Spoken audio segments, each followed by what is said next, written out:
So this is a response to one of my students, so like a student request, but just making it available because it might help some other people as well.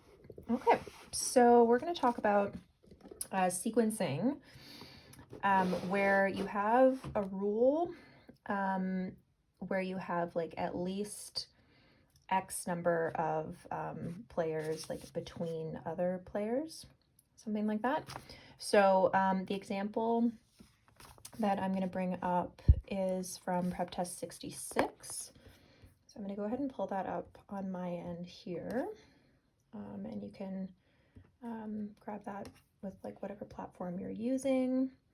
I'm in Law Hub. Sorry, it's just taking some time. One of these days I am gonna actually prep before starting a video. Okay, so yeah, it's 66, and on Law Hub games will be section 1, 66 game 2 is the one. All right, so the rule that I'm talking about here is rule 2.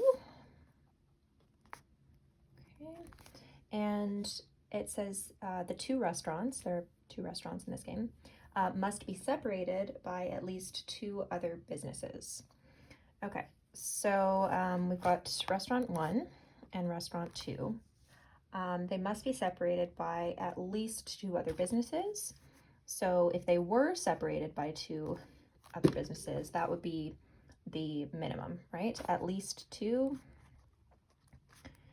is a minimum of 2. So that means that we can't have fewer than 2, right?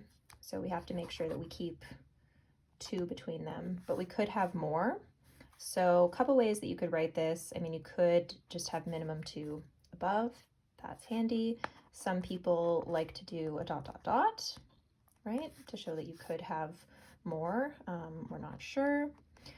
Also, you can kind of incorporate it with the rest of the rules. So in this game, we have 7 players, 7 spaces, a 1-to-1 ratio of players to positions. There is an odd thing in that we do have those 2 restaurants. So that's a little bit of a complication. R1, R2, shoes, toys, vet. Those are 7.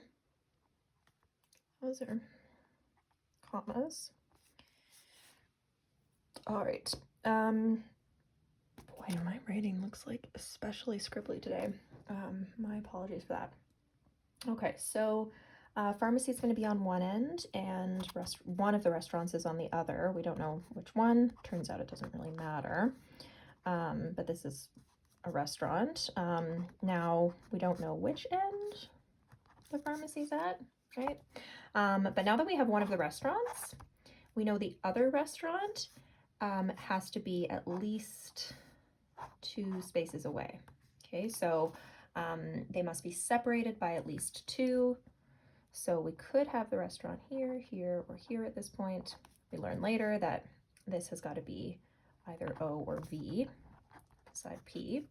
And then the toy store can't be next to the vet. Just do that. Here, again, right, 2 away, right, at least 2. So we could have R in one of these 2 spots on the other end. And you'll actually see question 11 is a substitution question. And the correct answer for that, spoiler alert, I guess, is D, okay, which says no more than 2 businesses can separate the pharmacy and the restaurant nearest it. So pharmacy is going to be on the exact opposite end from one of the restaurants. The other restaurant, right, can't have more than 2 spaces separating it.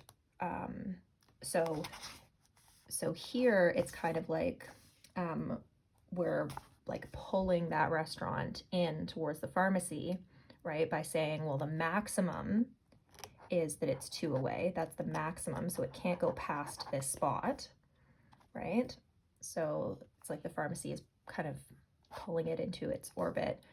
Whereas here, this restaurant is kind of pushing it away and saying, well, we need to have at least 2 spaces that separate us. Whereas here, it's a maximum of 2 spaces that separate us. So you can't go too far away. And here, it's like you can't go too close without breaking the rule. But it results in the same effect.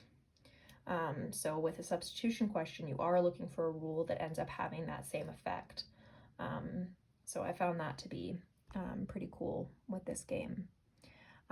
So yeah, sometimes the wording when it comes to minimums can trip people up. I think on games, especially when you're getting started, you tend to assume more, but then eventually you learn that you can't assume anything, but also that like the information that you're given is relevant, and like you can make important deductions from that.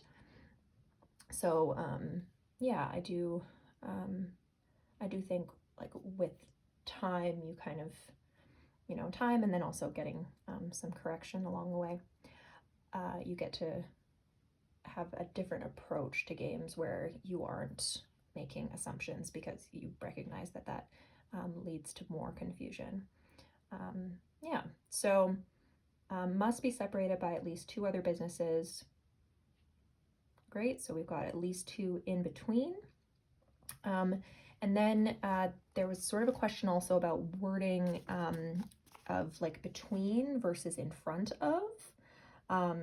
So I'll give an example for between. So we've got spaces 1, 2, 3, 4, 5.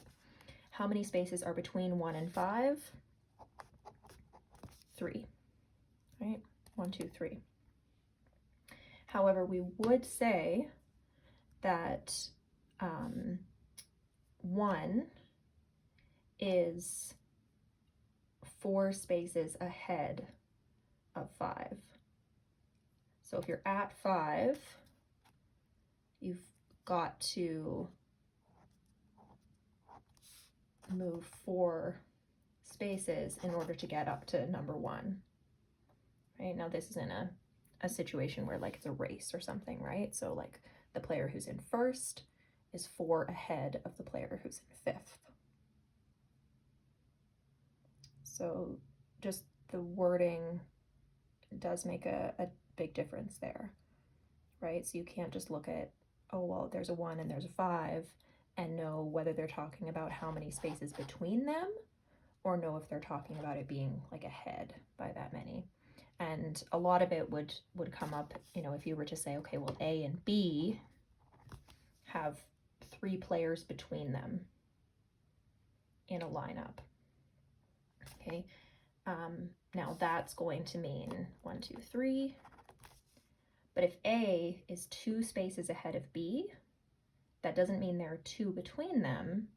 That means that you've got B, and then you move 2 spaces, and there's A, if this is the front, right?